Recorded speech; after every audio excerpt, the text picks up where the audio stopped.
Ayan, hello mga kabanda. So ngayon, itutur ko po kayo sa aming maliit na kusina. Malit lang siya pero functional. So unahin po na natin ang ating ref. Matagal na po tong ref sa amin.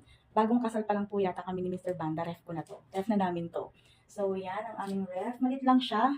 Tamang-tama lang po dito sa malit din namin na bahay.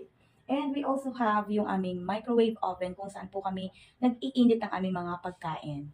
And then here, meron po kaming mineral water and yung kanyang dispenser. So, ganyan lang po siya. Hindi kasi kami mahilig uminom ng malamig na tubig kasi madali ako mapaos. So, yun. And we have here, dito po, sa banda dito, makikita nyo po doon.